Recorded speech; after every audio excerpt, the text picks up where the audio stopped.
My head is full of light imaginings as I take the wooded path down to the coast.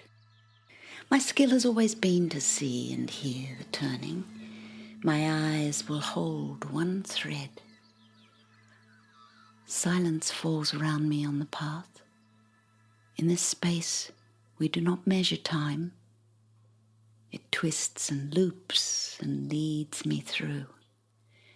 I bend and caress the soft cream flowers.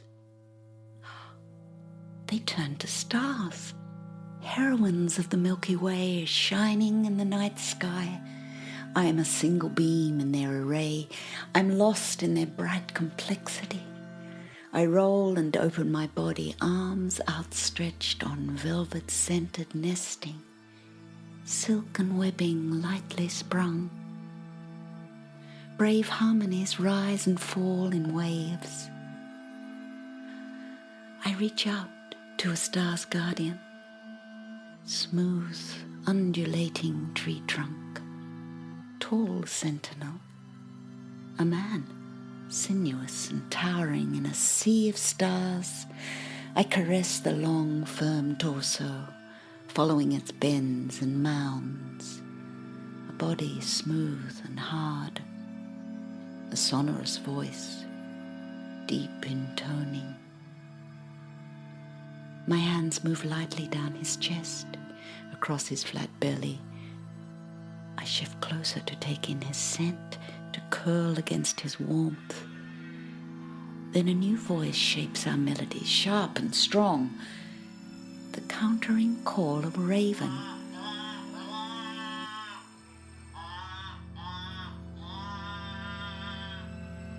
The turning spell is broken. I'm standing again on the path winding down to the cove. I laugh aloud and walk to the spring that trickles near the path. I bend to sip from cupped hands. The water sings again, the sweet high lilt of the stars and the urging melody of their sentinel. I smile as echoes remain, tingling through my body. The covered path breaks open where it joins the wide dirt road turning down to the busy cove. I stamp first my right foot, then my left in the dry dirt and watch the dust rise and fall again onto my boots. One foot steadily after another I walk, glancing back just once to check that I'm leaving footprints in my wake. It's an old habit, learned from my mother, the proof of my returning. If anyone asks, I would say, I've always had these visions. Perhaps I learned them from my mother, from her stories. Infected by her dreams, perhaps I inherited them, passed down the female line. Comforting leaps to bridge my gaps of exactitude, and hers. The urge to skip rises in me, bright memories of being a girl.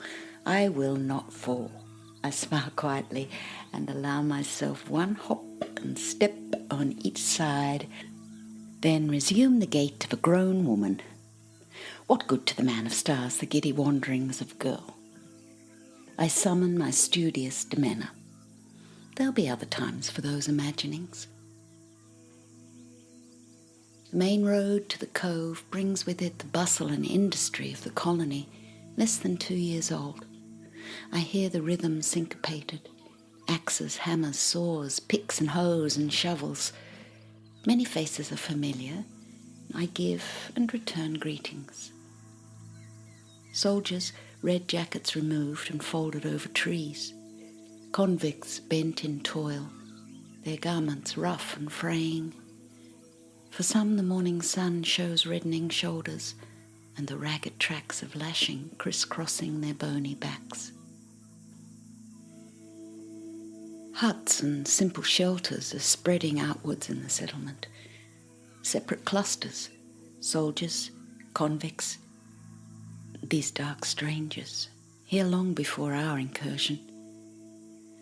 The scarcity of food, the pox, the scourge, the damp cold of the recent winter, all bring closer encroachment and some dependency, one to another. At At the wheelwright's hut, I take the left fork and join the track that leads to the west of the headland. There are more trees left to grow on this side, and I make my way through a splintered shade past shifting shadows on the dusty path.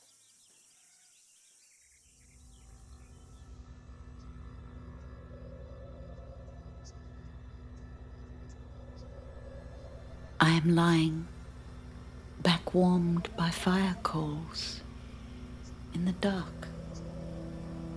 The soft rain. There is no birdsong. My ears tune to the wind, waves of air, like the sea, reaching, retreating. Tiny stones chorus and turn. Love and lament, desire and taboo. My tongue savors smoke and singe of bark and leaves. I smell damp dirt, and blind eyes resist memory. Word thoughts tangle in the story of a dream. Sleep falls again like a blanket settled tenderly. I am in transition. Ghost of a woman, spirit of a man.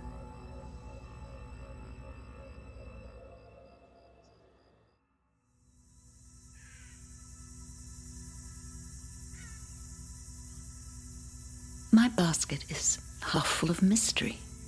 Yams, paperbark parcels of cooked fish, oysters packed like so many sharp stones, sprigs of fragrant leaves, all from where?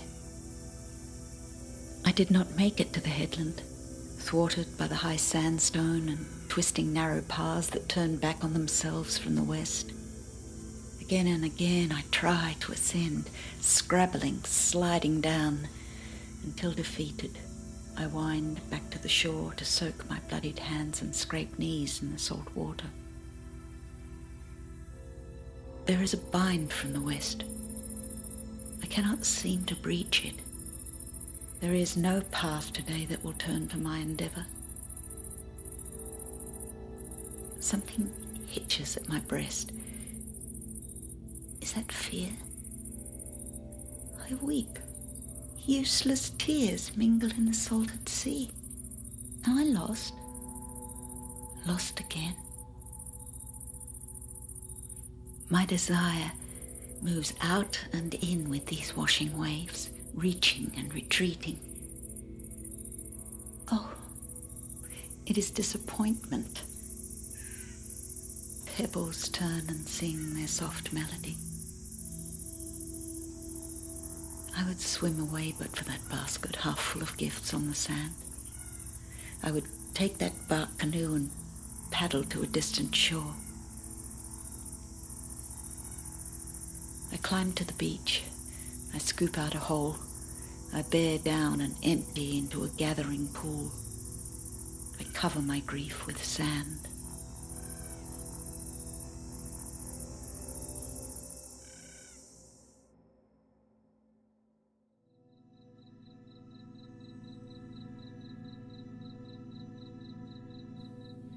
High on the point, the night is open. Stars call through threads of air, sinew twisted and taut. My back arches, eyes closed, arms wide, breasts cool. My body lifts, belly pulls, limbs grip, sinew strung. Knock, draw, and loose. This will make a luminous path. Those first weeks of discovery all taste like disappointment. I sit with the women. They speak little with me. Or when they do, shyly, softly.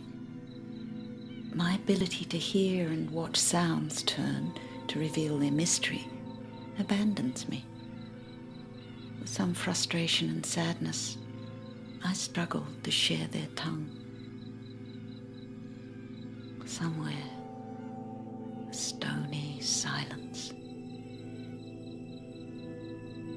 Here on the headland, the turning is blocked by a force moving like a slow storm heavy with cloud. I can read Latin, French, even the mirrored Greek symbols. Those shapes turned for me, their meaning revealed. Reading those books has shaped my thoughts. I am an open heart. My head is strong. I strive for him, the man of stars, here on the headland, to assist with his endeavours, to find my own paths to knowledge and to liberty. Yet I see him now. He returns unmoved down to the cove in the fading tea-time light.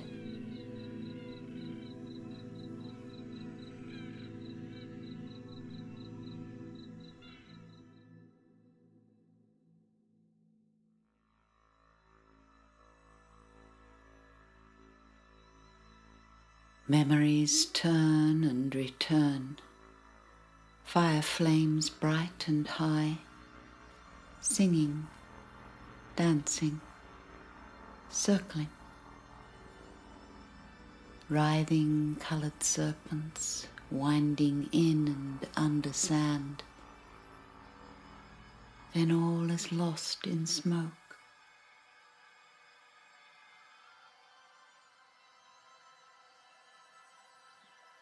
Like a blinded moth, I return to the light, turn and return, head bowed, bearing towards a flame, a starman, mawkish submission. I am never like this. There was Thomas. I was in charge. Again, I taste desire. Let it not smoulder and implode, immolate my vision, sacrifice my potential, my knowledge, my freedom. I am a woman practiced at introspection, unafraid of its mystical incursions. Thomas, like his father, has a taste for mechanical pursuits. Like my own father, Thomas needs and creates exactitude. He'll join the Marine Corps. We'll travel together. Our world is changing fast, and we're ready to be part of a new society. His gift is seeing numbers and calculations, using the new instruments of our time. My gift, though more obscure, is for hearing language and tasting sounds. I read widely of human consciousness, empiricism, reformism, and naturalism. I dip, I skim, I skip, I gather and weave. Gaps are filled with imagination and my dreams. My patchwork of discoveries, strengthened with Thomas's calculated facts, gives us a towering certitude and a thirst for liberty. We travel to Portsmouth as newlyweds. Fleets will carry us to the southern lands. The great scientists and philosophers of our enlightened era urge us on to partake in creating new worlds. There is never a time when Thomas is not in my life. We're kindred souls, companions of intellectual experience. Our fathers are childhood friends. When Thomas is 8, his father dies. He and his mother come to live with us. Thomas is younger by 8 years. Our age gap affords a shelter from provincial talk. We are more a match of minds than a meeting of bodies. Yet when he is standing there, so proud in his new uniform, in the soft candlelight, in the space of a moment, my body quickens. In the shared darkness of our new home, anticipating a future together, we find our bodies and climb to places unknown, unexplored.